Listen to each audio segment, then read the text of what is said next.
question here, tama ka kasi kuyang sabi mo dyan, mahirap pagsabayin na meron silang ginagawang People's Initiative at yung impeachment ni VP Inday. Yung nga lang ngayong impeachment ni Inday na nananatili sa Committee on Justice, sabi nga ni Kong Toby Chanco, no, na pilit nila sinasabi na meron na numero pero hindi nila maiakyat sa para ma-endorso ito sa Senado.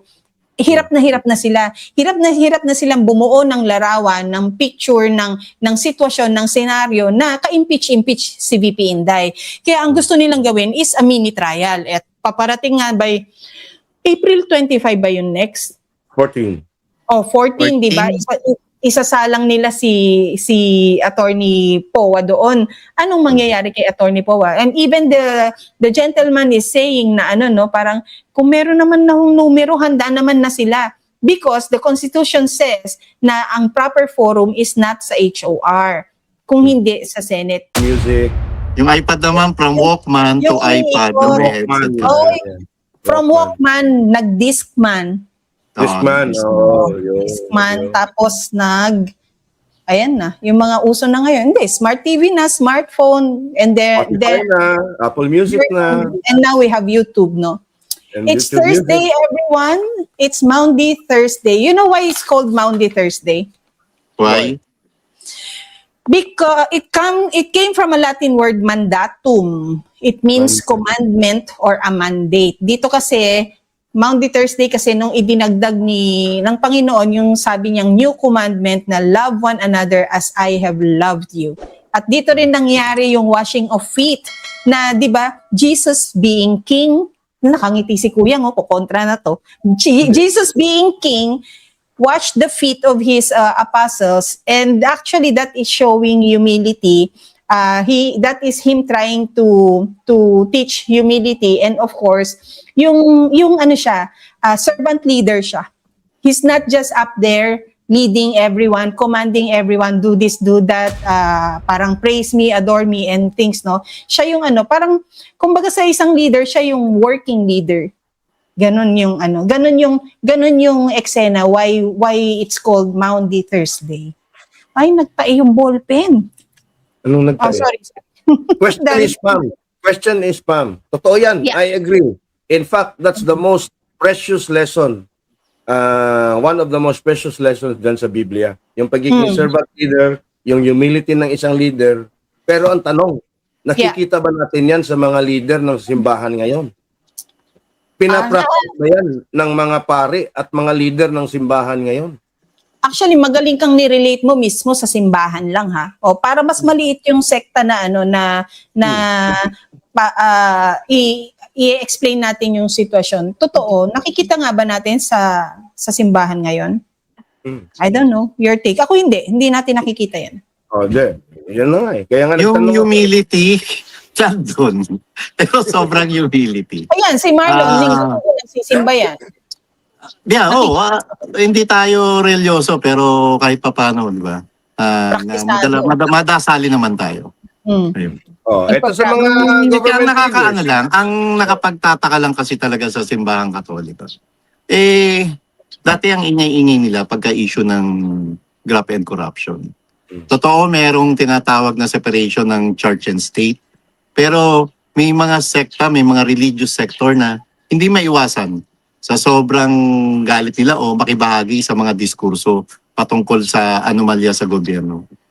1986, 2001, nakita natin yung 86 EDSA People Power 1, 2001 EDSA People Power 2. Nakita natin sino yung nanguna ron. Kabahagi ang simbahang Katoliko sa pagsusulong o paano naging matagumpay yung EDSA 1 and 2. At yung issue ng EDSA People Power 1, alam natin yung 20 taong panunungkulan, abusadong panunungkulan ng Marcos Sr. at talamak na korupsyon at matinding kahirapan at kagutuman. Nakita natin, makalipas ng 20 taon na pagkakatulog sa na pananahimik, no? Para makipaglaban. Although may martial law kasi, kaya limitado rin at piling-pili lamang yung mga taong tandang lumabas para harapin yung o para ayagan nilang batikusin yung gobyerno. Pero EDSA People Power 2, ang masaklap nito, ang issue lang doon ay patungkol sa weteng, skandal. Hmm. Tapos, ayun, biglang-bigla ang Back to pag-iingay excise ng tax. simbahang katoliko kasama ang civil society. Pero ngayon, with all humility, mali-mali ang pera na, ayagan na yung sumasambulat na flood control projects na ghost, nawala, at yung mga substandard na ginagamit, tahimik. Nakakagulat at nakakabingi yung katahimikan ng simbahan katoliko. Kasi, But how, Kuya? dagdag ko lang, no, from the 70s and in fact to the 80s, no, there was a cardinal sin, the Archbishop of Manila, na very vocal, no, at ang sinasabi nga nila, no, vox populi, vox Dei, voice of the the God people. is the voice of the people. For people. And Cardinal Sin at that time was portrayed as the voice of the people, the Filipino people, no? Very, very critical doon sa administrasyon. We also have during those times a Cardinal Ricardo Vidal of Cebu Archdiocese, who again was very vocal against the first Marcos administration, at magkatimbang silang dalawang mga arsobispo na maigting at napaka talas ng mga pananalita against the first Marcos regime, no? Ganon din, no? Doon sa panahon ni Gloria Macapagal Arroyo, sa panahon ni Erap, even sa panahon ni Fidel Ramos. They name names, they call it out, they call a spade a spade. Pero ngayon I saw one of the priest, no, na in-interview doon sa bilyonaryo ni Atty. Trixie, no? Hindi raw sila magko-call out for the Bongbong Marcos resignation kasi hindi raw issue ang competence para sa kanila. Ang issue daw sa kanila ay yung talamak na korupsyon. I would have commented na putang ina ka, Father, kaya nga ang corruption ay ganito nakalala because incompetent yung leader, incompetent yung presidente, di ba? Oh well, madaming incompetent ngayon sa gobyerno, no? To the point na eto na nga tayo, umabot tayo sa punto na to. Utang ng Pilipinas lumobo sa 18.16 trillion. Grabe, no? Saan natin kukunin yan pagdating ng bagong administrasyon? Saan natin kukunin yung pambayad dyan na wala naman tayong walang galaw ang ekonomiya para sino ba magpapautang sa atin para bayaran lang yung utang ulit? Diba? Ayun, 18.16 trillion. Ako pa, bago sagutin yung tanong mo, bago ko tanungin din yung tanong mo na saan natin kukunin para bayaran to.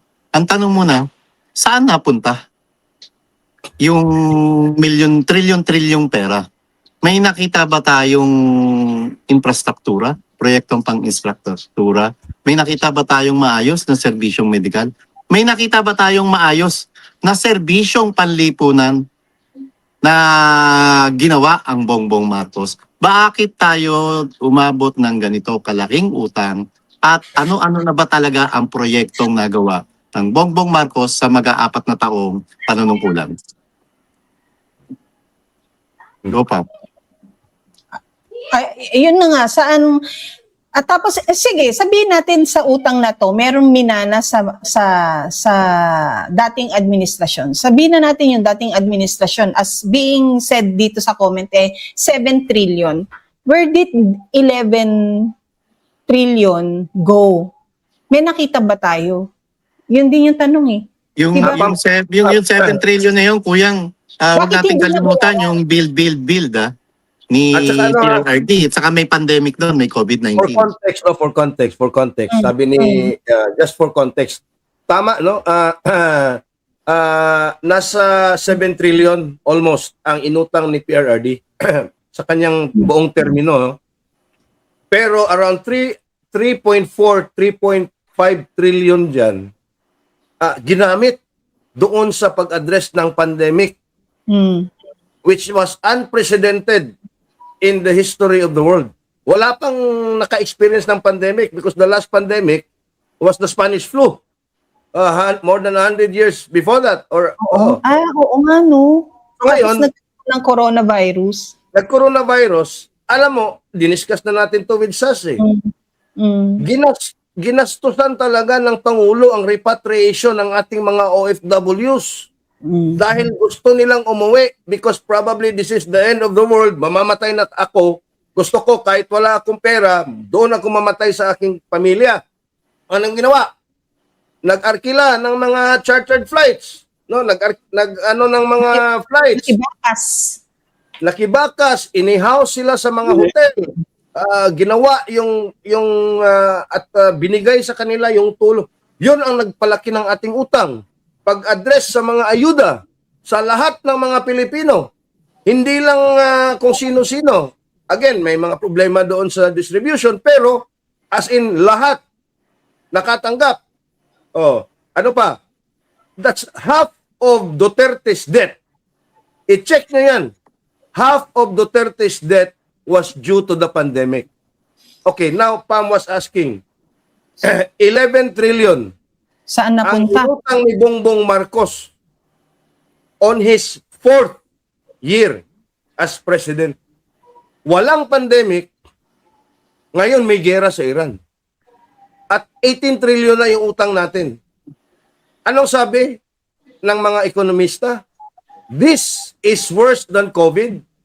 And this war will probably cost the Philippines 400 billion. At the very least, at the very minimum. Di ba? Ang ano rin kasi tanong dyan, Kuyang, yung nagkanda-utang-utang ka na hindi mo nabayaran yung previous na utang at sa laki ng nilobo ng utang, halos doble nung nakaraang administrasyon, wala tayong nakitang bago. Ngayon magkapandemya, walang ibibigay ang gobyerno. Walang ibibigay ang gobyerno. Ako pupusta ako dyan. Hindi Actually, sila maglalabas. Ito nga sa Middle East, hindi nila magawan ng paninindigan na mapauwi yung ating mga OFW, di ba? Halos magmakaawa yung mga kababayan natin diyan, di ba? Na nagtatrabaho bilang mga domestic helpers. Tapos anong ginawa niya? Walang lumilipad na eroplano, di ba?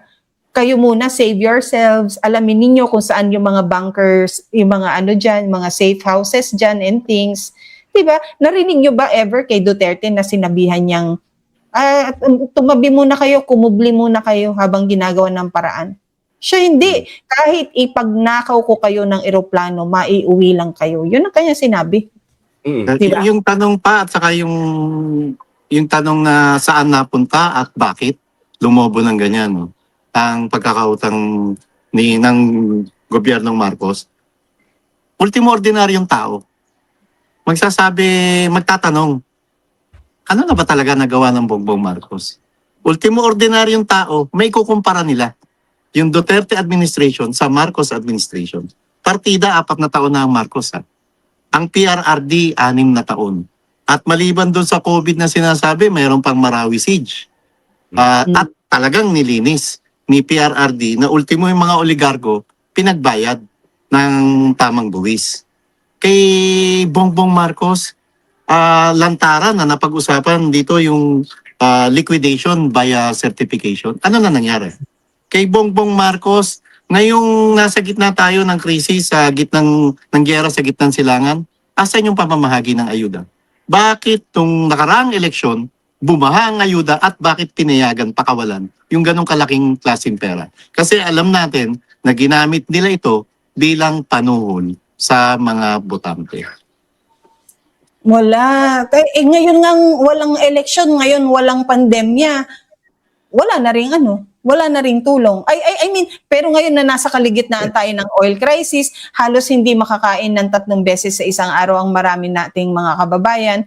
Walang lumalabas na tulong. Walang politikong namimigay sa mga basketball court nila, nagpapapila ng kung ano-ano. Dahil nasaan ang pera? Nakasakay sa eroplano. Hinatid sa kung saan, nakamaleta. Diba? Tapos sa nangyayari sa atin ngayon, ano ang solusyon ng mga government officials para para makatulong sa pagtitipid? Kuyang, eto na yung hinihiling mo nung isang araw, Fuel saving must start with politicians not using convoys. There you go. Ito pa, pero ito lang ba yon? Yung hindi lang paggamit ng convoy? Remember, Kuyang ha, dinisclose natin na meron silang rata.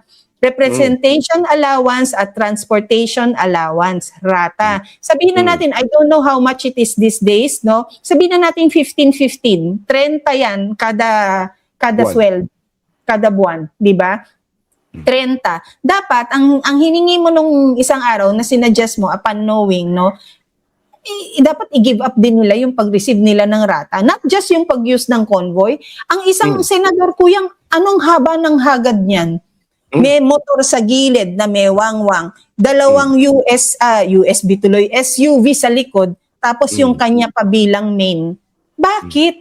Di ba lagi ko nga tinatanong yan, bakit ang politiko dito sa Pilipinas, automatic, ano tawag dito? Naka bulletproof. Tapos bakit merong bakit may security? Bakit may hagad? Doon sa Europe, Australia, New Zealand, nakabisikleta lang yung mga politiko, senador at mga members of parliament nila. Oh. Diba? Sometimes they drive their own cars.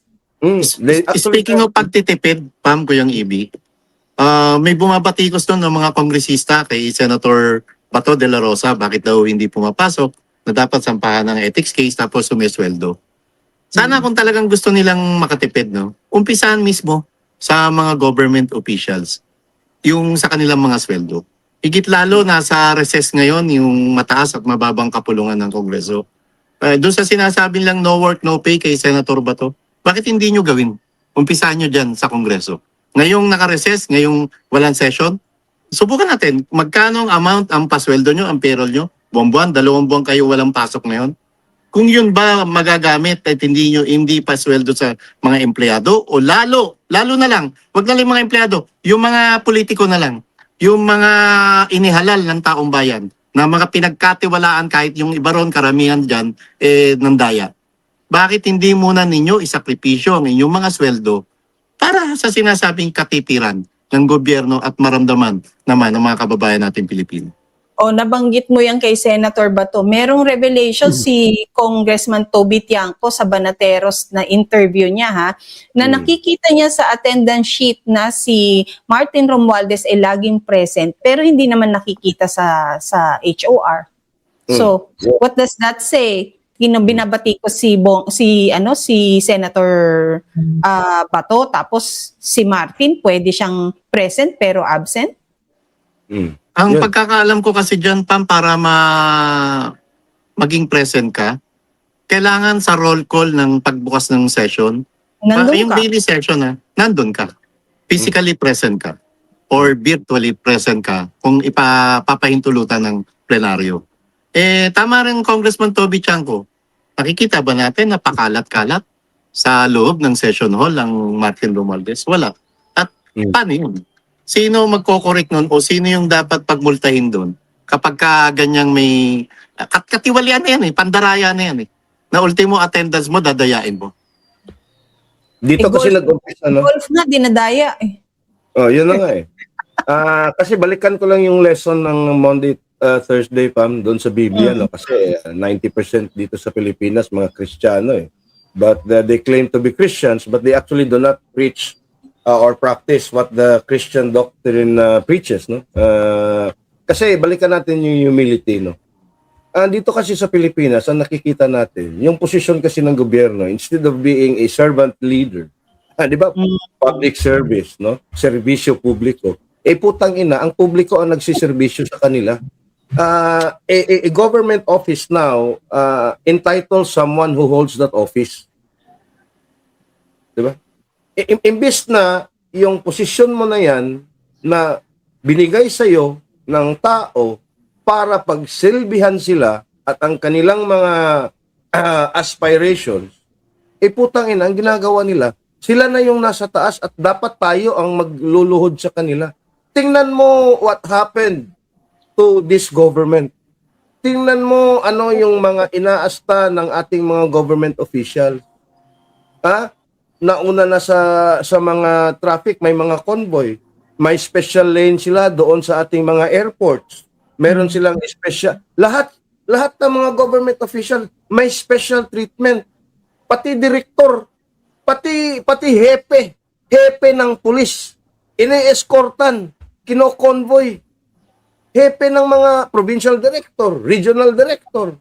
Sabi ko nga sa iyo, Kuyang, nung nagkagayan de Oro kami last week, ha, it bothered me na upon arrival sa airport, ang daming SWAT. Ang daming SWAT, ang daming pulis, ang daming sa sasakyan naka-ready na, nakawangwang na. Tapos akala nga namin VVIP ang dadating. But even if it's a VVIP, 'di ba? Para ganun karami ang convoy mo, medyo questionable. And when we asked, wala kailangan mo magtanong eh.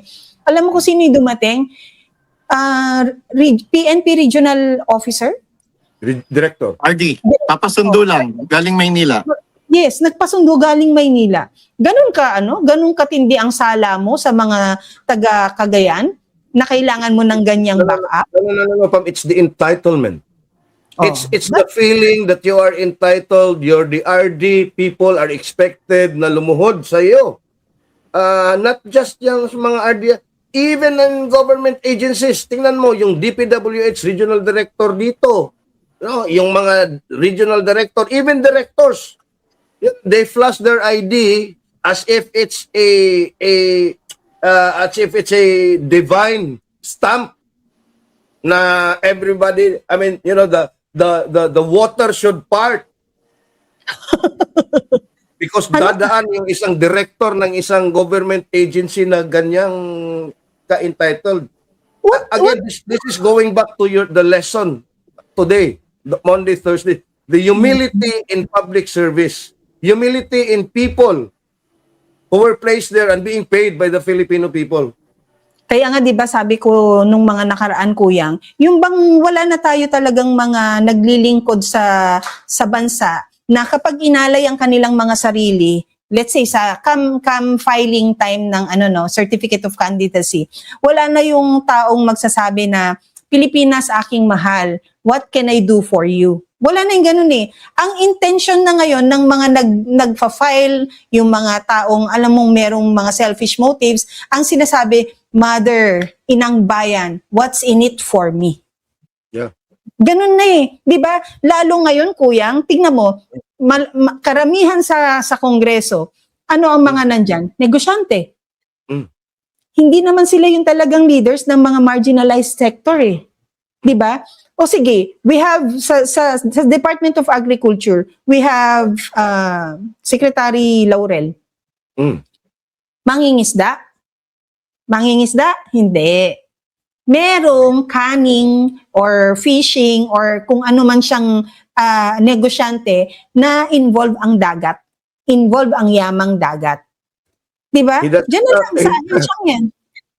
Kiko Laurel doesn't have a canning company, but he has the biggest fishing fleet dito sa Pilipinas, supplying the canning factory. Siya nagsusupply. Okay. Yes. Sa Congress, Kuyang, puro lahat contractors. Contractor. And then Pam and Marlon, the utter entitlement that they think pwede nilang ipa-inherit sa kanilang mga anak at mga putang inang apo yung kanilang posisyon na walang pwedeng umupo sa posisyon na ito na congressman sa kung saang distrito. Dapat anak ko. Pagkatapos ng anak ko, apo ko, asawa ko, ganyan. The entitlement. Again, I have nothing against political dynasties. Because there are good dynasties. Are you for it? Ako? Ako, in fact, ayoko sa anti-political dynasty law. In the context of the Philippine Constitution as it is. Because even if you have an anti-dynasty law, but the Philippine Constitution remains to be that, and the system of government ganon pa rin, walang mangyayari dyan. We have to address first the system of government, a shift to federal parliamentary system. Because automatically, yung form of government will dictate now kung sino-sino ang ilalagay even if walang anti-dynasty law. Because inherently, yung federal parliamentary system screens political dynasties. But the shift kasi takes time. Kayong dalawa, it takes time eh. Kasi yung shift na yan, ang gagaliwin mo, ang kakalikutin mo dyan, hindi namang isang pahina lang ng constitution mo eh. It will really take time. At may magalaw kang isa, delikado na yan. Di ba yan nga yung pangamba natin, bakit ginagawa nila yung People's Initiative nung last time? Yan yung una nating kinalaban, di ba? Kaya yung inaano nila, yung economic provision lang daw ang gagalawin. Pero hindi. Dapat pagkatiwalaan. Hindi mo pwede ipagkatiwala hanggat hindi mo nakikita yung sinseridad ng taong nakaupo. Okay, the shift to another form of government, it takes time. Hindi nyo ba nakikita na ang political dynasty will be the one to pursue yung gusto natin na continuity? It's a question just for the sake of discussion. Ito nakikita ko dyan. No? All due respect to Congressman Erice.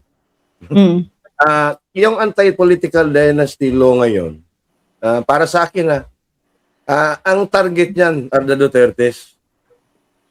Sila lang? Actually, kung sa papunta, nantay ko lang kayo. Go. Uy, maraming pangalan na buo. Sorry kuyang, marami rin naman pangalan. Yes. Maraming pangalan sila. Okay. Pero sino ba yung tinatarget nila dyan? Because the other names and the other political dynasties, they can actually just choose their friend, choose someone na hindi kasama doon sa prohibition, mga puppets nila, mga proxies nila. 'Di ba? Pero if that law is enacted and takes effect in 2028, marami sa mga Duterte ang hindi na makakatakbo. Pero marami pa rin sa Marcos ang pwedeng tumakbo. Marami At pa rin marami sa kanilang mga kaalyado ang pwede pa rin tumakbo. Because as you see it, tingnan mo yung numbers, Pam. Aminin natin, isang political dynasty ang mga Duterte. Pero ang mga Ortega, political dynasty din. Ang Garin, mga political dynasty din. Ang mga Marcos, ganun din. Ang mga Romualdez, ganun din. Ang mga Tulfo? Sa Abra, ang mga Tulfo, sino ba? Ang daming mga political dynasties na ngayon ay aligned with the administration. Pag naipasa ang batas na yan at gagamitin nila in 2028, madi-disable, mapipilayan ang mga Duterte because sino ba ang nasa gilid ng mga Duterte na pwede na ihalili kung sakali man ay ma-include sila doon sa prohibition na yan. So for me, anti-political dynasty law, it's not yet the right time. Wag na muna natin galawin yan ang Constitution. Let's just wait for VP Sara na siya maging presidente. We will address the change in Constitution, the amendments, panahon ni Inday. Eventually, magmamaterialize yan panahon ni Inday. Pero sa akin ngayon, wag na muna. Sa panahong ito, Pam, ang mas dapat pagtuon ng pansin, yung usapin ng graft and corruption. Yung usapin ng political dynasty, masyadong masalimuot yan. At alam natin, ang tinatarget lang yan yung pamilya Duterte. Masyadong maraming mga nagpapaka-ipokrito na mga politiko. Huwag na tayong lalayo. Sa Metro Manila na lang. Ilan ang political dynasty rito? Sa Caloocan. Ilan ang political, andyan ang mga malapitan. Sa Taguig, ang pinaka-classic. Isipin mo, mag-asawa, iba yung bahay, pareho. Lani and Alan Peter Cayetano. Yun yung ayab nating, same with EB, no, Kuyang EB. Wala ho tayong, hindi tayo kontra sa political dynasty. Pero kung may paraan na paano maayos yan, dapat gawin. Kailang, wag ho ngayon. Kasi matatabunan ang issue at usapin ng talamak na korupsyon at trilyon-trilyon piso ang kinukulimbat ng Marcos administration kasama ng kanilang mga kaalyado. Yung argument na political dynasty, hindi naman namin iniluklok yung sarili namin dyan, ibinoto kami. Tama naman yun. Tama naman yun. Pero merong pagboto na kasabwat ang COMELEC ha. Huwag nating kalimutan, nandyan pa rin yung sindikato sa COMELEC. Nandyan pa rin ang George Garcia na isang transactional at isang operator. No, I'm just again presenting it that way because may ganyang argument. How can they even ignore the desire of the people to have them there because elected naman nga daw sila. Hindi naman daw nga nila pinipilit ang sarili nila na, ako ang mayor ha. Basta ako ang mayor. Wala naman ganun. Ibinoto nga sila. Because Pam, the current structure of our government limits people na walang political clout at hindi miyembro ng isang political dynasty. That's just the inherent problem of our system of government. That is why the root cause of our problem is actually our political and governmental structure. You address that kasi yung constitution natin hasn't been amended. Tayo yung may pinakamatagal na constitution na hindi inamend. Because a constitution is a living document. It's a living anong tawag nito? It's a living guide, that should be amended. Tingnan mo yung US Constitution in the 276 years nila na in existence. Naka 28 or 20 ilang amendments na sila. Yung mga karatig bansa natin, ganun din. Ilang amendments na yung constitution nila. To go with the times. Ang sa atin, talagang ayaw ng mga dilawan tayo ayaw din. Kasi nung Peking People's Initiative, talagang, although we were for that, because papunta na sa parliamentary system, yung mga nakaupo naman, at yung gumagalaw naman, insidious, yung kanilang, so a genuine and true constitutional reform is what we need, and the only one that can bring us to that aspiration is when VP Sara is already president. Kasi you really dapat kasi you trust that person na gagalaw ng konstitusyon. 'Di ba? You have to remember yung unang nagliwasang Bonifacio si PRRD. Di ba may pinakita siyang piece of paper, yun sa Constitution, and he compared that years ago, the first one who even attempted na kalikutin ang Constitution, sabi niya ganyan, was a Marcos, Ferdinand Marcos Sr. And then, decades after, eto na naman daw ang isang anak na Marcos na ginagahasa din ang Constitution. Dahil doon talaga, yung talamak na pagpapapirma, even the people na pumipirma, they were not even aware kung para saan yung pirma. Yung People's Initiative. Tapos umabot sa punto na yan ay dininig sa Senado, nagkabukingan yung mga taong nagsusulong nito na kung bahay ba talaga yon ni Romualdez o hindi bahay ni Romualdez, until they showed a photo and then they said na it slipped my mind na oo nga pala, nandyan nga pala kami. So at least the question here, yun ba pwede pa nating balikan para sabihin na oo nga pala meron pang ganyan, pwede pa magamit sa atin? Tangalin. Yung mga pirmang yun? Nandi na. Again, it's too close to 2028. Hindi na obra yun, tapos nasupalpal na sila noon. So hindi na obra yun. Kaya nga, all out na rin sila. This is make or break the impeachment of VP Sara. Maaaring tangkain nila para mabago nga yung naratibo, pero hindi. Lalo lang magiging garapal yung move at naratibo nila. Dalawa yung tatrabahuin nila, the impeachment of Inday and the People's Initiative. Hindi kaya yan. Hindi kaya. Ito nga Ang problema nila, Kuyang EB and Pam, sakaling, alam ko malabo, pero sakaling ma-impeach si VP Sara, paano kung i-endorso ni VP Sara ang isang Baste Duterte? Hindi nila mawawala sa sambayan ng Pilipino, maalis sa taong bayan, yung pagmamahal, simpatsya, at paghahanap ng mga kababayan natin sa Duterte brand of leadership. The question here, tama ka kasi kuyang sabi mo dyan, mahirap pagsabayin na meron silang ginagawang People's Initiative at yung impeachment ni VP Inday. Yung nga lang ngayong impeachment ni Inday na nananatili sa Committee in Justice, sabi nga ni Kong Toby Chanco, na pilit nila sinasabi na meron na numero pero hindi nila maiakyat para ma-endorso ito sa Senado. Hirap na sila. Hirap na silang bumuo ng larawan, ng picture, ng sitwasyon, ng senaryo na ka-impeach si VP Inday. Kaya ang gusto nilang gawin is a mini trial. At paparating nga by April 25 ba yun next? 14. Oh, 14, di ba? isasalang nila si Attorney Poa doon. Anong mangyayari kay Attorney Poa? And even the gentleman is saying na parang kung meron naman na numero, handa naman na sila. Because the Constitution says na ang proper forum is not sa HOR, kung hindi sa Senate. Kaya lang, bakit nga hindi nila ginagawa? Tama ka, sabayan pa ba ng PI? I don't think so. Tama ka naman. Tama talaga. Hindi na kaya yan at tapos tingnan mo tingnan mo tong mga gago diyan sa Committee on Justice na yan. Yung meron pang abogado diyan na parang burger yung pisngi burger bun. May teriyaki sauce. Teriyaki sauce, sarap anuhan ng pati yung bunganga at tapos ganunin yung ganunin yung pisngi para ulit nga, mas malakas.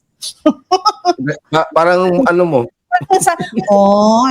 Ano yan, puno to ng atchaira sa loob kasi kumain ako ng atchaira sa loob. Alam mo, anong kabulatugan ng mga gagong ito sa Committee on Justice? Tingnan mo the same impeachment complaint in the 19th Congress, putang ina, 6 hours lang transmitted kaagad sa Senado O bakit ito pinoprolong?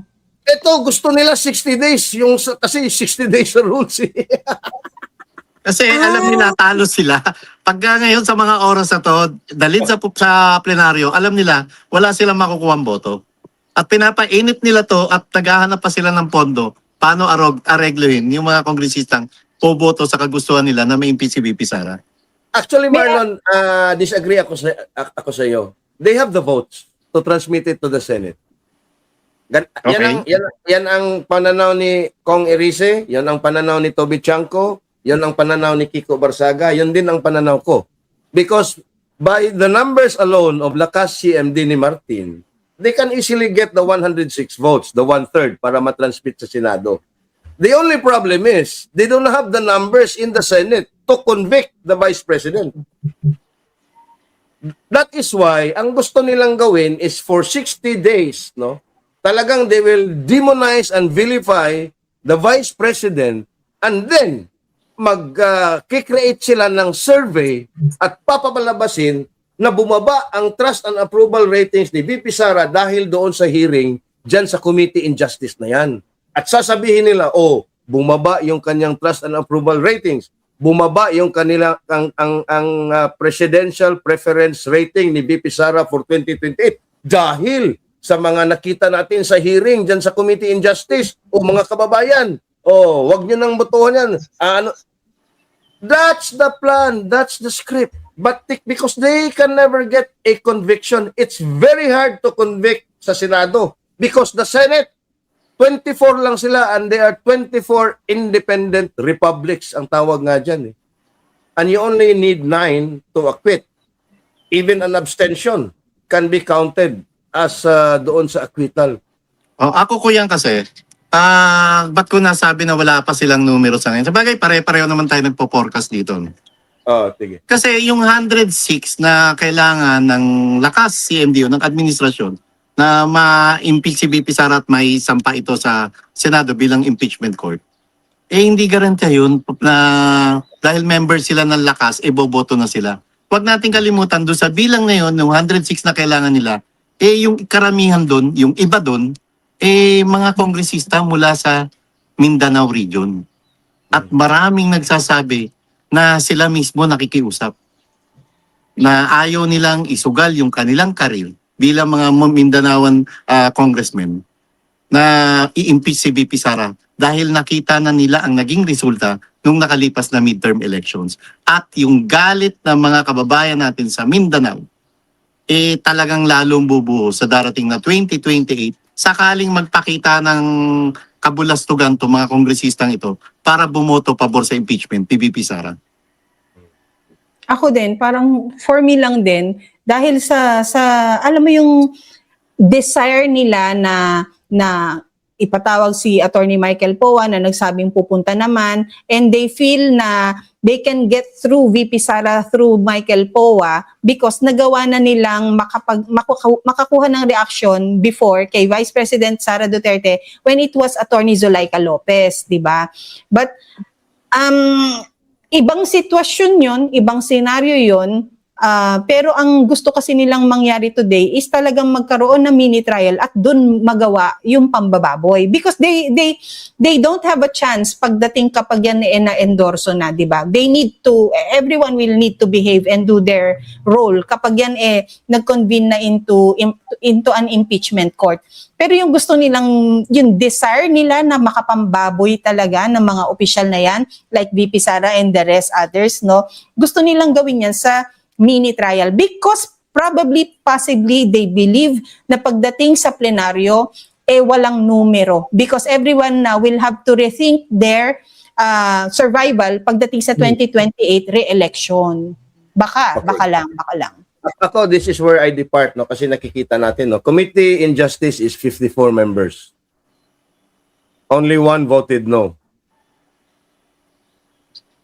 So, 106 minus 53 or even 54, that's just 50. 50 congressmen. Out of the 50, sama mo na yung Lakas, isama mo yung PFP, isama mo na rin yung Makabayan Bloc, which is about 6 or 7 of them. So again, tama kayo, in hotly contested districts na merong maigting yung kalaban ng isang incumbent congressman, that congressman will rethink his position. But we all know, Marlon and Pam, that for the majority districts of our country, they are being run by political families and political dynasties. No? Walang masyadong malakas na opponent. Kaya kampante sila na kahit pirma sila ng impeachment, wala silang makakalaban doon sa 2028 Kung meron man, mahina. So, insured pa rin sila because, again, district politics is parochial politics. What you can give to your constituents determines the outcome. Tingnan mo nga, example ko lang nga, 11 district congressmen in Cebu or 11 district congressmen in Cebu. Pumirma sa first impeachment ni VP Sara. Nanalo pa in 2025. Can you imagine that? Cebu na to DDS country of all the DDS country in the Philippines. Kaya nga, ako, walang problema sa akin. Sabi nga, alam mo, sinabi ni VP Sara, alam mo, itong ginagawa sa akin, hindi to personal sa akin, political lang to, I know, trabaho lang yan, walang personalan. Yun ang sinabi ni Inday. Sabi ni Inday pa rin, pero yung ginawa nila sa bayan, yung pagnanakaw, ibig sabihin, personal niya yun. At dapat may managot. Diba? So, yun ngayon, ang message na yun was not for the congressmen. Honestly. Ang message na yun was to the senators. Because it was a message anticipating na meron talagang magaganap na trial sa Senado. And do you want that trial? Yes. Marlon, do you want that trial? Ayoko. Do we need that trial? Hindi. Pagsasayang ng pera to at mas maraming mahalagang pag-usapan. Babalik natin doon sa issue ng flood control. Babalik natin doon sa mali-maletang pera na idiniliver sa mga government officials. Mas dapat pag-uusapan yun at mas dapat pagtuunan pansin yun at sila ang dapat papanagutin sa kasalanan nila sa bayan, sa pandarambong nila sa kaban ng bayan. Pero given the process, if we compare it to last year, talagang dadating sa punto na makukuha at may endorso sa sa Senate kung may numbers. Hypothetically, may numbers sa Congress. Mapupunta talaga yan sa Senate, no? And then Senate will have to decide the same process they did as last time kung magko-convene o hindi, kung magro-robe o hindi. Aabot talaga sa puntong, tama Kuyang, aabot sa punto talaga sa Senate, pero not necessarily magko-convene as impeachment court para dinigin talaga yung kaso na impeachment. And another situation, kung walang numero sa Congress, hanggang Congress na lang talaga to, no? Basura. Basura na talaga, no? But will they accept that scenario na hindi nila nailaban mapadala sa sa Senado? I cannot speculate, no? But going back to what Marlon's question, I agree with Marlon, no? Na Pero yung sinabi ko, just to qualify something, na we need this impeachment doon sa Senado kasi nakikita natin, mas impartial ang Senado at mas fair ang rules doon. That's why we need the trial at doon sa Senado yung labanan para hindi naman magiging alanganin yung posisyon ng BP at yung defense team. That's what I meant. But do we need the impeachment? In fact, the entire impeachment process should be dismissed kaagad because we have a crisis, a looming existential crisis ahead of us in the next 6 months. Pero tama ka, Bam. But I cannot speculate. Pero, once it is transmitted, let us remember, pag nag-convene sila into an impeachment court, it doesn't go to trial kaagad. Yun. Meron pa yung, ang dami pang gagawin dyan. But, Attorney Torion and Attorney Vic Rodriguez and company also has filed a certiorari, a petition for review doon sa Supreme Court. Questioning yung impeachment at yung hearing na ginagawa sa Committee on Justice. How soon should we expect a result or an answer from the Supreme Court given na it's been a week now since nag-file sila? Well, I cannot speculate with all due respect to the Supreme Court. They have their own timeline at hindi naman tayo pwedeng kasi, mga mahistrado sila, they know better than us. So, I just hope na talagang they will act on it kasi meron ng president in the 19th Congress at medyo natagalan yun. So I hope they will resolve it kaagad even during the resumption of the Committee on Justice hearing. No? Even hindi ba logical na dapat nakapagpalabas na sila ng kanilang sagot dun sa petition na yan even before pang mapapunta doon yung defense ni Inday na si Attorney Powa? Ang alin? Yung dapat maglabas na sila ng tama na yan, hindi yan dapat ituloy even before yung date na mapunta pa si Attorney Powa doon. Well, That's a actually, question. actually sa tingin ko, no, it doesn't really matter at anong oras 'yan kasi there's no perfect timing kumbaga, no. The court will deem it proper to promulgate a decision as they see fit, not in conjunction with what's happening or date set by any other party. But then again, if they can do it quicker, much the better. Pero if they can do it doon sa Senado na, and then it will struck down as unconstitutional at i-archive na rin tulad nung 19th Congress, talagang mapapahiya sila. Pero mas mapapahiya kasi sila kung nag-stop mismo sa house nila. Kasi sa kanila kahit papano meron pang somehow achievement because nailabas nga nila the buck did not stop at home at the lower house. Naipasa nila sa upper house kasi yun yung magandang optics. Pero bad optics for them is yung nanatili sa kanila despite ng pakikipaglaban nila. That's Kasi why I think the court pwede pa will not- nilang pwede pa nilang ma-spin na ayan na naman ng Senate, bayaran na naman ng Senate, blah blah blah. Pwede pa nilang ma-spin yun to take the credit na we fought for you Filipino people. Parang That's ganun why- di ba? That's why in my opinion, speculation ko lang to, the court will not come out with a decision habang nandyan pa yan sa Committee on Justice. You know why? Because it will involve now the separation of the and co-equal branches of government. Hindi nakikialam ang Korte Suprema sa proseso ng isang co-equal branch of government. So I think it is incumbent on the Supreme Court, or I think makikita natin sa history ng kanilang mga decisions, no, hindi yan nakikialam. So the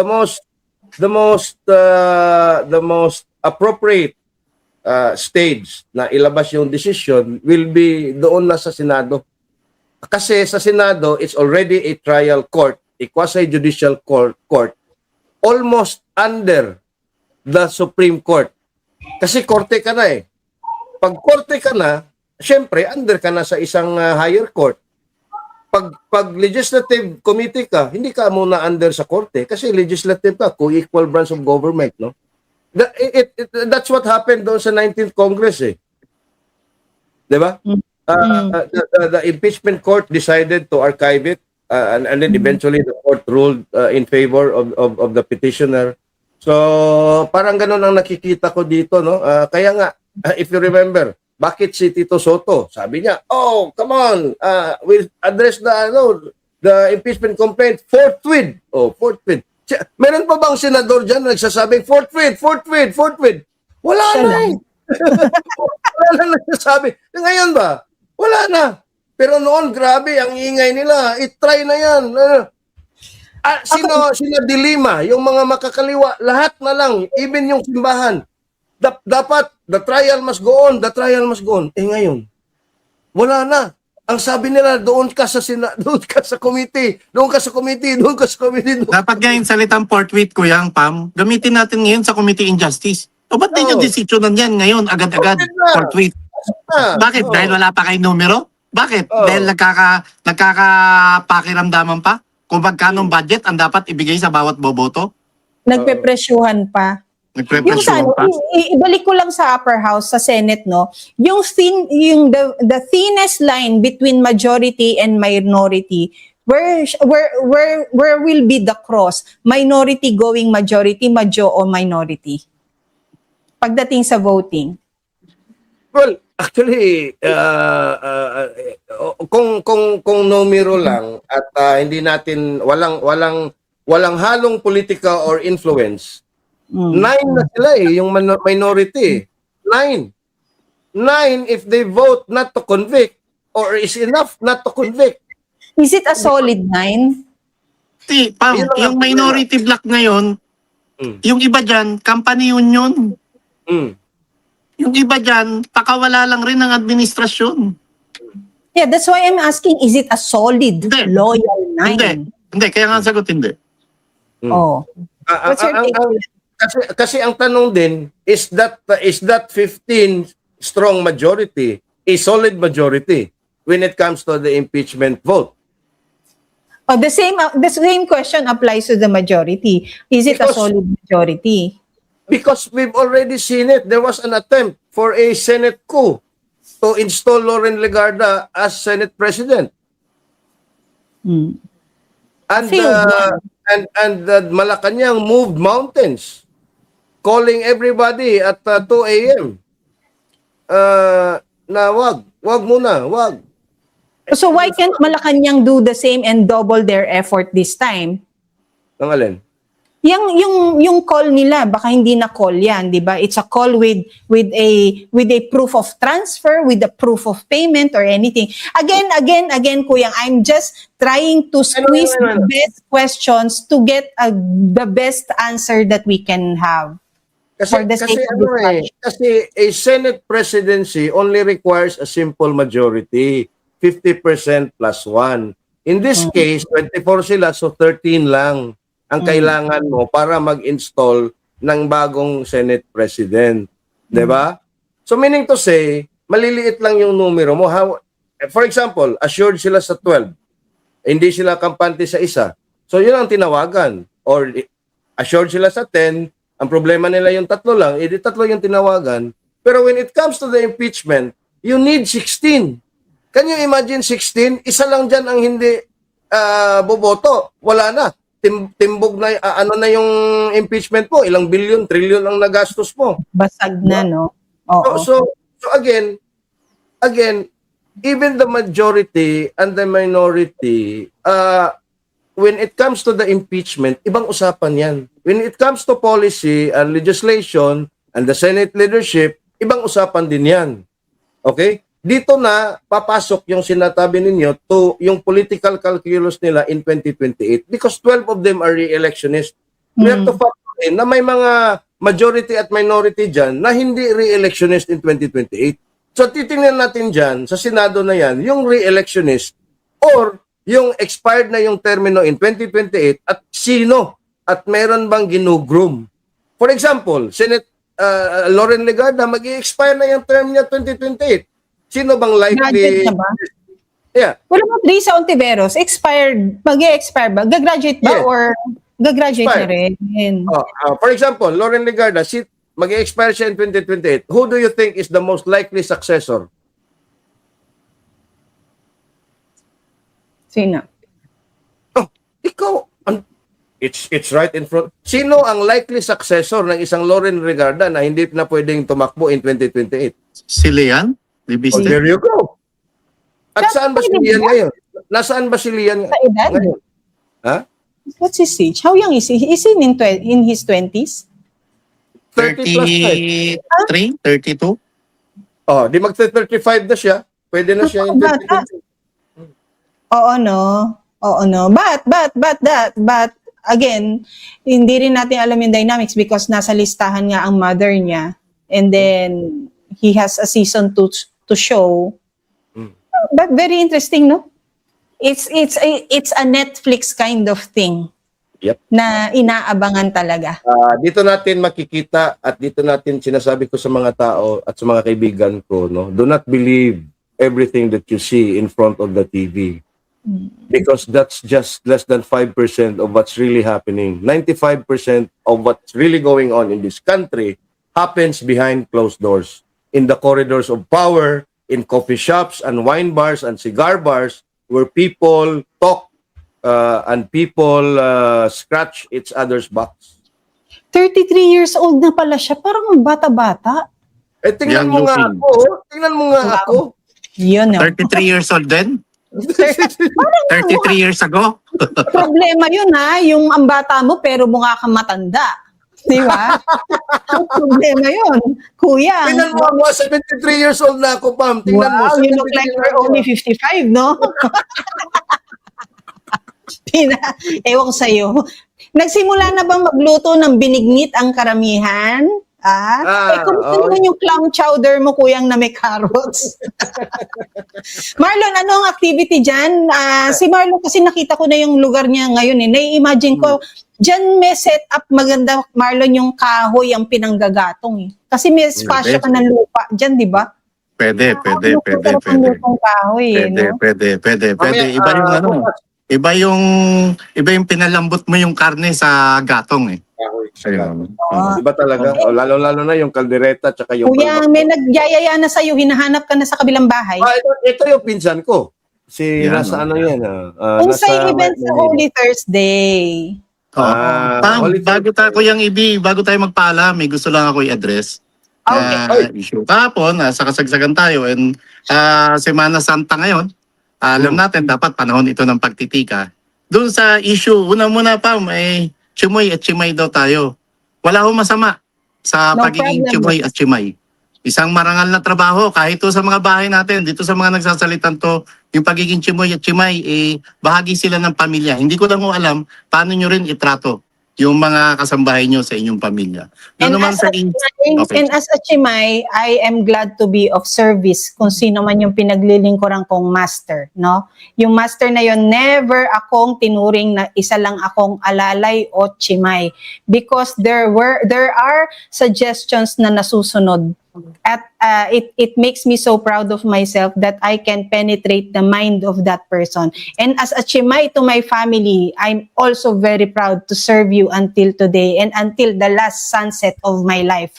I will do that. And sa mga kaibigan natin at kababayan nating OFW na Chimay sa ibang bansa, sa ibang pamilya na hindi na paglilingkuran ng kanilang mga sariling pamilya, be proud of the Chimay in you.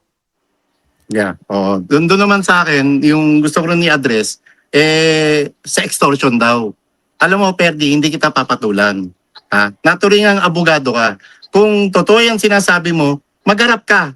Ilantad mo sa publiko kung anong piskal, anong judge na ipasok yan at saka kita papaniwalaan at doon ka dapat din paniwalaan ng sambayan ng Pilipino. Babalik natin yung issue rito. Saan nag-umpisa ito? Doon sa ginagawang panlalait nitong Jing Paras kay Attorney Vic Rodriguez. Bakit ba galit kayo kay Attorney Vic Rodriguez?